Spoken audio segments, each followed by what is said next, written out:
जी तौसीफ बात कर रहे हैं। अल्लाह आपको इज्जत दे सर। मैं थोड़ी जी गल करनी, मैं पंजाबी करना तुहानू समझ आ जाएगी। हाँ जी आ जाएगी। मैं बहुत दिनों तो 2 महीने ਤੁਹਾਡਾ ਨੰਬਰ ਲੱਭ ਰਿਹਾ ਸੀਗਾ ਜੀ ਤੇ ਮੈਂ ਮਾਸ਼ਾਅੱਲਾ ਬਹੁਤ ਤੁਹਾਡੀਆਂ ਕੋਈ ਵੀਡੀਓ ਸੁਣੀਆਂ ਨੇ। ਮੈਂ ਪਾਕਿਸਤਾਨ ਫੈਸਲਾਬਾਦ ਤੋਂ ਰਹਿਣ ਵਾਲਾ ਜੀ। ਮਾਸ਼ਾਅੱਲਾ। ਤੇ ਹੁਣ ਮੈਂ ਸਾਊਦੀ ਅਰਬ ਵੱਲ ਰਿਹਾ ਸ਼ਹਿਰ 'ਚ। ਅੱਛਾ ਅੱਛਾ। ਮੈਂ 10 ਸਾਲ ਤੋਂ ਜੀ ਸੀਨਾ ਪਿੱਟਣ ਵਾਲੀ ਪਾਰਟੀ ਦੇ ਵਿੱਚ ਸ਼ਾਮਲ ਆ। ਸਾਡੇ ਕੋਲ 20-25 ਘਰ ਜਿਹੜੇ ਨਾ ਤੇ ਮੇਰੇ ਚਾਚੇ ਨੇ, ਮੇਰੇ ਭਾਈ ਨੇ, ਸਾਰੇ ਜੀ ਸਾਰੇ ਸ਼ੀਆ ਨੇ।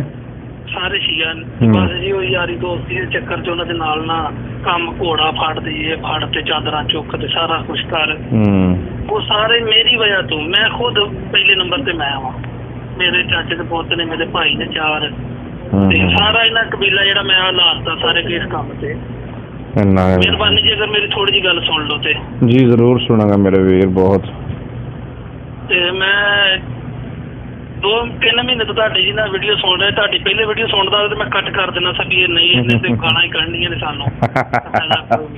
ਅਜੇ ਤਾਂ ਕਦੀ ਮੈਂ ਗਾਲ ਕੱਢੀ ਹੈ ਸੀ ਲੇਕਿਨ ਤੁਸੀਂ ਮੈਂ ਹੁਣ ਅੱਛਾ ਜੀ ਸਰ ਮੈਂ 3 ਮਹੀਨੇ ਤੋਂ ਮੈਂ ਸੋਚ ਕੇ ਆਪਣੇ ਜਿਹੜੇ ਸ਼ੀਆ ਗਰੁੱਪ ਦੇ ਬੜੇ ਵੱਡੇ ਇਲਾਮਾ ਨੇ ਉਹਨਾਂ ਦੀ ਕੋਈ ਹਦੀਸ ਐਸੀ ਨਹੀਂ ਹੈ ਕਿ ਉਹ ਜਿਹੜੀ ਕੋਈ ਨਬੀ ਪਾਕ ਸੱਲੱਲਾਹੁ ਅਲੈਹਿ ਵਸੱਲਮ ਦੀ ਹੋਵੇ ਜਾਂ ਕੋਈ ਅੱਲਾ ਨੇ ਕੁਰਾਨ 'ਚ ਕੋਈ ਦੱਸੀ ਗੱਲ ਕਿ ਆਹ ਪੜ੍ਹ ਕੇ ਸੁਣਾਓ। ਕੋਈ ਵੀ ਨਹੀਂ ਜੀ। ਉਹ ਸਿਰਫ ਝੂਠ ਸੁਣਾਈ ਜਾਂਦੇ ਸਾਨੂੰ ਉੱਥੇ ਬਹਿ ਕੇ। ਝੂਠ ਸੁਣਾਈ ਜਾਂਦੇ, ਬਿਲਕੁਲ ਝੂਠ। ਇੱਕ ਵੀ ਗੱਲ ਵੀ ਨਹੀਂ ਹੈਗੀ ਕਿ ਆਹ ਨਬੀ ਪਾਕ ਸੱਲੱਲਾਹੁ ਅਲੈਹਿ ਵਸੱਲਮ ਨੇ ਫਰਮਾਇਆ ਤੇ ਤੁਸੀਂ ਫਰਮਾਓ ਦੀ ਨਬੀ ਦੀ ਆ। ਉਹਨਾਂ ਨੂੰ ਜੇ ਕੋਈ ਪੁੱਛ ਲਈਏ ਤਾਂ ਉਹ ਦੱਸਦੇ ਨਹੀਂਗੇ। ਹੁਣ ਥੋੜੇ ਦਿਨ ਪਹਿਲੇ ਜੇ ਮੌਲਾ ਅਲੀ ਅਲੈਹਿਸਲਾਮ ਦੀ ਜੀ ਸ਼ਹਾਦਤ ਦਾ ਦੇਣਾ ਤੇ ਮੈਂ ਇੱਥੋਂ ਰੁਪਈਆ ਕੋਈ 2-4 ਹਜ਼ਾਰ ਭੇਜਦਾ ਹੁੰਦਾ ਸਾਂ ਤੇ ਮੈਂ ਆਪਣੇ ਸਾਰੇ ਮੇਰੇ ਭੈਣ ਭਰਾ ਮੇਰੀ ਗੱਲ ਮੰਨਦੇ ਨੇ। ਜਿਹੜੇ ਪਾਰਟੀ 'ਚ ਆਏ ਸੀ ਨਾ ਉਹ ਮੇਰੀ ਗੱਲ ਮੰਨਦੇ। ਮੈਂ ਯਾਰ ਆਪਾਂ ਇਸ ਮਜ਼ਹਬ 'ਚ ਨਾ ਇਹ ਬੜਾ ਮਜ਼ਹਬ ਸੱਚਾ ਤੇ ਰੋਂਦੇ ਪਿੱਟਦੇ ਬਹੁਤ ਨੇ ਤੇ ਰੋਂਦੇ ਹੀ ਬਹੁਤ ਹੈ ਤੇ ਆਪਾਂ ਇੱਧਰ ਨਾ ਚੱਲੀਏ।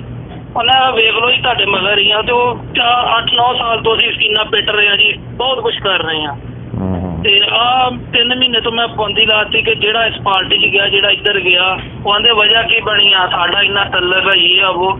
ਮੈਂ ਤੁਹਾਡੇ ਕਲਿੱਪ ਨਾਲ ਜੀ WhatsApp ਦੇ ਜ਼ਰੀਏ ਉਹਨਾਂ ਨੂੰ ਬਹੁਤ ਕੁਛ ਖਿਲਾਇਆ। ਮੈਂ ਉਹਨਾਂ ਦੇ ਵੀ ਖਿਲਾਇਆ ਨੇ ਕਿ ਆਹ ਦੇਖੋ ਆਹ ਕੁਛ ਆਹ ਕਹਿਣ ਡਿਆ, ਕੁਰਾਨ ਪਾਕ ਆਹ ਕਹਿਣ ਡਿਆ। ਇਹਨਾਂ ਦੀ ਇੱਕ ਵੀ ਗੱਲ ਕੁਰਾਨ ਪਾਕ 'ਚ ਨਹੀਂ ਸਾਬਤ ਹੁੰਦੀ। ਇਹ ਸਾਹਬਾ ਕਰਾਮ ਨੂੰ ਬਹੁਤ ਬੁਰਾ ਭਲਾ ਕਹਿੰਦੇ ਨੇ ਤੇ ਮੈਂ ਲੇਕਿਨ ਉਹਨਾਂ ਦੇ ਘਰ ਜਿਹੜੇ ਨੇ ਉਹ ਜਿੰਨੇ ਪਾਕ 'ਚ ਨੇ ਤੇ ਅਸੀਂ ਉਹਨਾਂ ਨੂੰ ਇੱਦਾਂ ਕਰਦੇ ਹਾਂ ਤੇ ਇੰਝ ਕਰਦੇ ਹਾਂ। ਲੇਕਿਨ ਅਸੀਂ ਨਹੀਂ ਗਾਲ ਕੱਢਦੇ ਸੀ। ਅਸੀਂ ਪਿੱਟਦੇ ਜ਼ਰੂਰ ਸੀ ਲੇਕਿਨ ਅਸੀਂ ਜੇ ਚੰਗੇ ਨਹੀਂ ਸੀ ਨਾ ਸਮਝਦੇ, ਬੁਰੇ ਵੀ ਨਹੀਂ ਸੀ ਕਹਿੰਦੇ ਕਿ ਅੱਲਾ ਦੇ। ਲੇਕਿਨ ਹੁਣ ਜਿਹੜੇ ਆ ਕਿ 3 ਮਹੀਨੇ ਤੋਂ ਰੋਜ਼ ਕੇ ਅੱਲਾ ਪਾਕ ਕੋਲ ਜੀ ਮਾਫੀ ਮੰਗ ਰਹੇ ਹਾਂ। 3 ਮਹੀਨੇ ਤੋਂ ਰੋ ਰਹੇ। 5 ਵਕਤ ਨਮਾਜ਼ ਮੈਂ ਪੜ੍ਹ ਰਿਹਾ। ਪਹਿਲੇ ਵੀ ਪੜ੍ਹਦਾ ਸੀ, ਹੁਣ ਮੈਂ ਪੜ੍ਹ ਰਿਹਾ 5 ਵਕਤ ਨਮਾਜ਼ ਪੜ੍ਹਨਾ ਤੇ ਮੈਂ ਲੱਗਿਆ ਸਿਵਾ ਵਾਦੀ ਲੱਭਣ 'ਚ। 3 ਮਹੀਨੇ ਤੋਂ ਜੀ ਮੈਂ ਬਹੁਤ ਜ਼ਿਆਦਾ ਰੋ ਰਿਹਾ ਵਾਂ। ਹਰ ਨਮਾਜ਼ 'ਚ ਮੈਂ ਰੋ ਰਿਹਾ ਕਿ ਮੈਂ 10 ਸਾਲ ਜ਼ਿੰਦਗੀ ਕਿਸ ਪਾਸੇ ਲਾਤੀ। ਔਰ ਤੁਹਾਨੂੰ ਮੇਰੇ ਮੋਬਾਈਲ ਕਮ ਸੇ ਕਮ 200-250 ਕਲਿੱਪ ਤੁਹਾਡੇ ਨੇ ਕਿ ਤੁਹਾਡੀ ਕੋਈ ਘੰਟੇ ਦੀ, ਕੋਈ 1.5 ਘੰਟੇ ਦੀ, 20 ਮਿੰਟਾਂ ਦੀ ਸਾਰੀ ਕਲਿੱਪ ਤੁਹਾਡੇ ਜਿਹੜੇ ਮੈਂ ਸੁਣ। ਕਿਉਂ ਤੁਸੀਂ ਸਿਰਫ ਕੁਰਾਨ ਦੀ ਗੱਲ ਕਰ ਰਹੇ ਹੋ। ਮੇਰੀ ਬੇਗਮ ਆ ਤੇ ਉਹਨੂੰ ਮੈਂ ਦੱਸਿਆ, ਉਹ ਆਂਦੀ ਸੀ ਮੈਂ ਪਹਿਲੇ ਤੈਨੂੰ ਕਹਿੰਦੀ ਸਾਂ ਕਿ ਜਿਹੜੇ ਨੇ ਇਹ ਕੁਰਾਨ ਤੋਂ ਇਲਾਵਾ ਗੱਲ ਨਹੀਂ ਕਰਦੇ। ਕੁਰਾਨ 'ਚ ਹੈ ਤੇ ਗੱਲ ਕਰਨੀ ਤੇ ਨਹੀਂ ਕਰਦੇ। ਮੈਂ ਕਿਹਾ ਅਸੀਂ ਤੇ 10 ਸਾਲ ਜਿਹੜੇ ਆਪਾਂ ਕੰਮ ਕੀਤਾ ਪਿੱਟ ਪਟੀਏ ਵਾਲਾ। ਉਹਨਾਂ ਨੇ ਅੱਲਾ ਪਾਕ ਦੇ ਵਾਸਤੇ ਹੁਣ ਮੈਂ ਕੀ ਕਰ ਸਕਦੀ। ਮੈਂ ਤਾਂ ਪਹਿਲੇ ਮਾਫ ਕਰਨ ਵਾਲਾ। ਮੈਂ ਤਾਂ ਪਹਿਲੇ ਦਿਨ ਤੋਂ ਰੋਣ ਨਹੀਂ ਕੰਮ ਨਾ ਕਰ। ਅੱਲਾ ਦੀ ਰਹਿਮਤ ਹੁੰਦੀ ਆਪਣੇ ਬੰਦੇ ਤੇ ਜਿਹਨੂੰ ਰਾਹ ਹਿਦਾਇਤ ਦੀ ਦਿਖਾ ਦਿੰਦਾ। ਲੇਕਿਨ ਜੀ ਬਿਲਕੁਲ ਕਿ ਬਾਹਰ ਚੀਜ਼ ਹੁਣ ਮੈਂ ਪੈਸੇ ਨਹੀਂ ਨਾ ਕਲਾਏ ਤੇ ਜਦੋਂ ਲੱਗਦਾ ਸਾਊਦੀ ਅਰਬ ਮੌਲਵੀ ਸੁਣਨ ਡਿਆ ਵਾ। ਮੈਂ ਮੌਲਵੀ ਨਹੀਂ ਸੁਣਨ ਡਿਆ, ਮੈਂ ਕੁਰਾਨ ਸੁਣਦਾ ਵਾਂ। ਖੁਦ ਕੁਰਾਨ ਤਰਜਮੇ ਨਾਲ ਪੜ੍ਹੋ, ਖੁਦ ਤਰਜਮੇ ਨਾਲ ਕੁਰਾਨ ਪੜ੍ਹੋ। ਜਿਹੜੀ ਮੇਰੇ ਕਲਿੱਪਾਂ ਦੇ ਵਿੱਚ ਆਇਤਾਂ ਆਉਂਦੀਆਂ ਉਹ ਆਇਤਾਂ ਨੋਟ ਕਰੋ, ਲਿਖੋ ਡਾਇਰੀ ਤੇ ਉਸ ਤੋਂ ਬਾਅਦ ਕੁਰਾਨ ਖੋਲ ਕੇ ਉਹਨਾਂ ਨੂੰ ਕੁਰਾਨ ਭੇਜੋ। ਸਾਰੇ ਕੁਝ 40-50 ਜਿਹੜੇ ਮੇਰੇ ਘਰ ਦੇ ਫਰਦ ਨੇ ਨਾ, ਚਾਚੇ ਤਾਏ, ਉਹਨਾਂ ਨੂੰ ਸਾਰੇ ਮੇਰੀ ਗੱਲ ਮੰਨਦੇ ਨੇ ਕਿਉਂਕਿ ਪੈਸਾ ਦਿੰਦਾ ਸਾਂ ਮੈਂ। ਹਰ ਚੀਜ਼ ਕਰਦਾ ਮੈਂ ਹੀ ਉਹਨਾਂ ਨੂੰ ਇਹ ਪੁੱਠੇ ਕੰਮਾਂ ਤੇ ਲਾਇਆ। ਹੁਣ ਤੁਹਾਡੇ ਨਾਲ ਵਾਪਸ ਆ ਗਏ ਜਾਂ ਨਹੀਂ ਆ ਗਏ? ਉਹ ਸਰ ਜੀ ਇੱਕ ਬੰਦਾ ਨਹੀਂ ਆਇਆ, ਬਾਕੀ 39 ਬੰਦੇ ਫੌਰਨ ਵਾਪਸ ਆਏ ਨੇ। ਮਾਸ਼ਾਅੱਲਾ। ਉਹ ਵੀ ਆ ਜਾਊਗਾ। ਮੈਂ ਛੁੱਟੀ ਜਾਣਾ ਵਾ ਇਨਸ਼ਾਅੱਲਾ ਤੇ ਉਹ ਫੌਰਨ ਉਹ ਵੀ ਆ ਜਾਣਾ ਤੇ ਉਹ ਮੇਰਾ ਭਾਈ ਹੈ ਛੋਟਾ। ਲੇਕਿਨ ਉਹਨੂੰ ਸਮਝਾਵਾਂਗਾ ਆ ਜਾਊਗਾ। ਤੁਸੀਂ ਕਿਹੜੇ ਇਲਾਕੇ ਦੇ ਹੋ? ਫੈਸਲਾਬਾਦ। ਮੈਂ ਸਲੂਣੀ ਚਾਲ ਅੱਡੇ ਦਾ ਸਮੁੰਦਰੀ ਸ਼ਹਿਰ ਦੇ ਰਹਿਣ ਵਾਲੇ ਹਾਂ ਜੀ। ਸਮੁੰਦਰੀ ਸ਼ਹਿਰ ਦੇ। ਅੱਛਾ ਮਾਸ਼ਾਅੱਲਾ ਮਾਸ਼ਾਅੱਲਾ। ਅੱਲਾ ਬਰਕਤ ਦੇ ਮੇਰੇ ਵੀਰ। ਲੇਕਿਨ ਜੀ ਮੈਂ ਬਹੁਤ ਜ਼ਿਆਦਾ ਜਿਹੜਾ ਤੁਹਾਡਾ ਨੰਬਰ ਲੱਭ ਰਿਹਾ ਕਿ ਆਪਣੀ ਗਲਤੀ ਜਿਹੜੀ ਮੈਂ 10 ਸਾਲ ਤੋਂ ਕੀਤੀ ਹੈ, ਮੈਨੂੰ ਹੁਣ ਮੇਰੀ ਸਜ਼ਾ ਕੀ ਮਿਲੂਗੀ। ਲੇਕਿਨ ਇਹ ਨਹੀਂ ਕਿ ਵੀ ਅਸੀਂ ਹੁਣ ਯਕਦਮ ਹੋ ਕੇ। ਇਹ ਅੱਲਾ ਦੀ ਰਹਿਮਤ ਹੈ ਮੇਰੇ ਵੀਰ। ਅੱਲਾ ਦੀ ਰਹਿਮਤ ਹੈ ਕਿ ਜਿਹੜਾ ਅੱਲਾ ਪਾਕ ਨੇ ਤੁਹਾਨੂੰ ਤੌਹੀਦ ਦਾ ਰਾਹ ਦਿਖਾ ਦਿੱਤਾ, ਆਪਣੇ ਰਾਸਤੇ ਤੇ ਲੈ ਆ। ਅੱਲਾ ਗਫੂਰ ਰਹੀਮ ਹੈ। ਬੰਦਾ ਮਰਨ ਤੋਂ ਪਹਿਲੇ ਵੀ ਆਖਰੀ ਲਮੇ ਵੀ ਤੋਬਾ ਕਰ ਲਵੇ ਨਾ, ਮੌਤ ਤੋਂ ਪਹਿਲੇ ਅੱਲਾਹ ਤਾਂ ਵੀ ਮਾਫ ਕਰ ਦਿੰਦਾ ਹੈ। ਬਿਲਕੁਲ ਠੀਕ ਹੈ, ਬਿਲਕੁਲ। ਉਹਦਾ ਕਫਾਰਾ ਹੈ ਜੋ ਕੁਝ ਤੁਸੀਂ ਕਰਦੇ ਰਹੇ, ਉਹਦਾ ਕਫਾਰਾ ਹੁਣ ਇਹ ਬਣਦਾ ਹੈ ਕਿ ਤੁਸੀਂ ਦਿਨ ਰਾਤ ਆਪਣਾ ਪੈਸਾ, ਆਪਣੀ ਤਾਕਤ, ਆਪਣੀ ਜ਼ੁਬਾਨ, ਆਪਣੀ ਜੋ ਤੁਹਾਨੂੰ ਅੱਲਾਹ ਨੇ ਸਲਾਹੀਅਤ ਦਿੱਤੀ ਹੈ ਉਹ ਲਾ ਇਲਾਹਾ ਇल्लल्लाह ਦੇ ਫੈਲਾਓ ਵਾਸਤੇ ਖਰਚ ਕਰੋ ਆਪਣੇ ਪਿੰਡ ਦੇ ਵਿੱਚ, ਆਪਣੇ ਇਲਾਕੇ ਦੇ ਵਿੱਚ। ਮਾਸ਼ਾਅੱਲਾ ਮੇਰਾ ਬੇਟਾ ਜੀ ਇੱਕ ਉਹਦਾ ਨਾਮ ਮੁਹੰਮਦ ਕਾਸਮ ਹੈ ਜੀ, तो मेरी बेगम पहले कहती जी इन्हों एलएसडी च पाने करान, मैं मूँह च ना लिया मैं तेन घरों कट देना, मैं तेन छड़ देना जी ना लिया एलएसडी। ਉਹਨੂੰ ਮੈਂ ਜਦੋਂ ਉਹਨੂੰ ਕਿਹਾ ਨਾ ਇੰਨੀ ਗੱਲ, ਉਹ ਮੋਬਾਈਲ ਤੇ ਇੰਨਾ ਰੋਣ ਡਿਆ ਵੀ ਕਿ ਤੁਸੀਂ ਹਾਵਰ ਸਾਹਿਬ ਗੱਲ ਸੁਣ ਨਹੀਂ ਸਕਦੇ ਵੀ ਕਿੰਨਾ ਰੋਣ ਦੀ ਸੀ। ਅਗਰ ਇਹ ਗੱਲ ਮੇਰੀ ਪਹਿਲੇ ਮੰਨ ਲੈਂਦੀ ਕਿ ਆਪਣਾ ਬੱਚਾ ਇਹ ਇੱਕ ਬੱਚਾ ਵਾ ਤੇ ਆਪਾਂ ਨੂੰ ਐਲਐਸਡੀ ਵਾਲੀ ਮਰਜ਼ੀ। ਕਿੰਨੀ ਉਮਰ ਹੋ ਗਈ ਬੱਚੇ ਦੀ? ਬੱਚੇ ਦੀ 3.5 ਸਾਲ ਉਮਰ ਹੈ। ਕਹਿੰਦੇ ਹੁਣ ਤੋਂ ਸਟਾਰਟ ਕਰਾਂਗੇ ਤੇ ਆਪਾਂ, ਲੇਕਿਨ ਜਦੋਂ ਹੁਣ ਅਸੀਂ ਉਹਨਾਂ ਉਸ ਪਾਰਟੀ ਨੂੰ ਮੈਂ ਹਰ ਚੀਜ਼ ਬੰਦ ਕਰ, ਬੈਨਰ ਸ਼ੈਨਰ ਸਾਰੇ ਲਾ ਪਾ ਕੇ ਉਹ ਸਾਰਿਆਂ ਨੂੰ ਪਤਾ ਲੱਗ ਗਿਆ ਜੀ ਸਾਊਦੀ ਅਰਬ ਰਹਿ ਕੇ ਮੌਲਵੀ ਸੁਣਨ ਡਿਆ ਪਏ ਨੇ ਸਾਡੀ ਗੱਲ ਕਿ ਸੁਣਨੀ। ਮੈਂ ਕਿਹਾ ਜੀ ਕੁਰਾਨ ਸੁਣਨ ਦੇ ਮੌਲਵੀ ਮਰਮਾ ਜੀ ਮੈਂ 2-2 ਲੱਖ ਰੁਪਏ ਵੀ ਖਿਲਾਉਂਦਾ ਰਿਹਾ ਜੀ, 2 ਲੱਖ ਖਿਲਾਤਾ, 1.5 ਲੱਖ ਖਿਲਾਤਾ। ਘਰ ਦੇ ਭੁੱਖੇ ਮਰ ਗਏ ਆ, ਘਰ ਦੇ ਰੋਟੀ ਤੋਂ ਤੰਗ ਹੋ ਗਏ ਆ ਜੀ, ਮੇਰੇ ਭੈਣ ਭਰਾ ਤੰਗ ਹੋ ਗਏ ਨੇ। ਮੈਂ ਜੀ ਨਹੀਂ ਜੀ ਮੌਲਾ ਦਾ ਲੰਗਰ ਤੇ ਲਾਜ਼ਮੀ ਜਾਣਾ, ਦੁਨੀਆ ਇੱਕ ਸਾਈਡ ਤੇ ਹੋ ਜੇ। ਹੁਣ ਮੈਂ ਜਦੋਂ ਦਾ ਆਪ ਸ਼ੀਆ ਪਾਰਟੀ ਨੂੰ ਪੈਸੇ ਘਲਾਉਣੇ ਬੰਦ ਕੀਤੇ ਨੇ, ਉਹਨਾਂ ਦੇ ਨਾਲ ਹੀ ਮੈਸੇਜ ਆ ਕੇ ਲੱਗਦਾ ਤੂੰ ਮੌਲਵੀ ਸੁਣਨ ਡਿਆ, ਮੈਂ ਇੱਥੇ ਵੀ ਗੁੰਮਰਾਹ ਹੋ ਗਿਆ। ਮੈਂ ਗੁੰਮਰਾਹ ਤਾਂ ਮੈਂ 10 ਸਾਲ ਪਹਿਲੇ ਹੋ ਗਿਆ ਸੀ। ਅੱਲਾਹ ਨੇ ਹੁਣ ਤੇ ਰਾਹ ਦਿਖਾਈ। ਸਹੀ ਬਾਤ। ਅਲਾਮਾ ਸਾਹਿਬ ਮੇਰੇ ਲਈ ਥੋੜੀ ਦੁਆ ਕਰ ਦਿਓ ਕਿ ਮੈਂ ਬਹੁਤ ਵੱਡੇ ਨੁਕਸਾਨ ਚੋਂ ਫਿਰ ਵਾਪਸੀ ਆਇਆ ਤੇ ਔਰ ਸਾਰਾ ਅਮਲਾ ਵਾਪਸੀ ਲੈ ਕੇ, ਜਿੱਦਾਂ ਕੰਮ ਬੰਦ ਹੋਏ ਸੀ ਬੰਦੇ ਘਰ ਲੈ ਆਈਦੇ ਨਾ, ਇਸ ਤਰ੍ਹਾਂ ਰੂਮਾਂ 'ਚ ਸੌਵੋ। ਇਸਦਾ ਮੇਰੇ ਨਾਲ ਬੜੇ ਸਾਰੇ ਬੰਦੇ ਵਾਪਸ ਮੈਂ ਲੈ ਕੇ ਆਇਆ ਤੇ ਭਾਈ ਹੁਣ ਤੁਸੀਂ ਇਸ ਰਸਤੇ ਤੋਂ ਆਪੋ ਆਪਣੀ, ਚਲੋ ਮੈਂ ਮਸੂਲ ਨਹੀਂ ਹੈਗਾ। अस्सलाम वालेकुम जी, फ़िकर रहमान साहब जी, मैं ਤੁਹਾਡੇ ਕੋਲ 2-3 ਮਹੀਨੇ ਤੋਂ ਤੁਹਾਡੀ ਵੀਡੀਓ ਸੁਣ ਰਿਹਾ ਸੀ, ਬਿਲਕੁਲ ਸੁਣ ਰਿਹਾ ਸੀਗਾ, ਹਰ ਰੋਜ਼ ਕੋ 2-4 ਸੁਣ ਕੇ ਫਿਰ ਹੀ ਸੌਂਦਾ ਸਾਂ। ਅਤੇ ਪਹਿਲੇ ਮੈਂ 8-10 ਸਾਲ ਤੋਂ ਅਸੀਂ ਸ਼ੀਆ ਸੀਗੇ, 30-40 ਅਸੀਂ ਜਿਹੜੇ ਫਰਦ ਸੀ ਨਾ ਘਰ ਦੇ ਸਾਡੇ 6-7 ਘਰ ਨੇ ਜੱਟ ਬਰਾਦਰੀ ਨਾਲ ਸਾਡਾ ਤਲਕ ਆ, ਫੈਸਲਾਬਾਦ ਦੇ ਅਸੀਂ ਰਹਿਣ ਵਾਲੇ ਹਾਂ।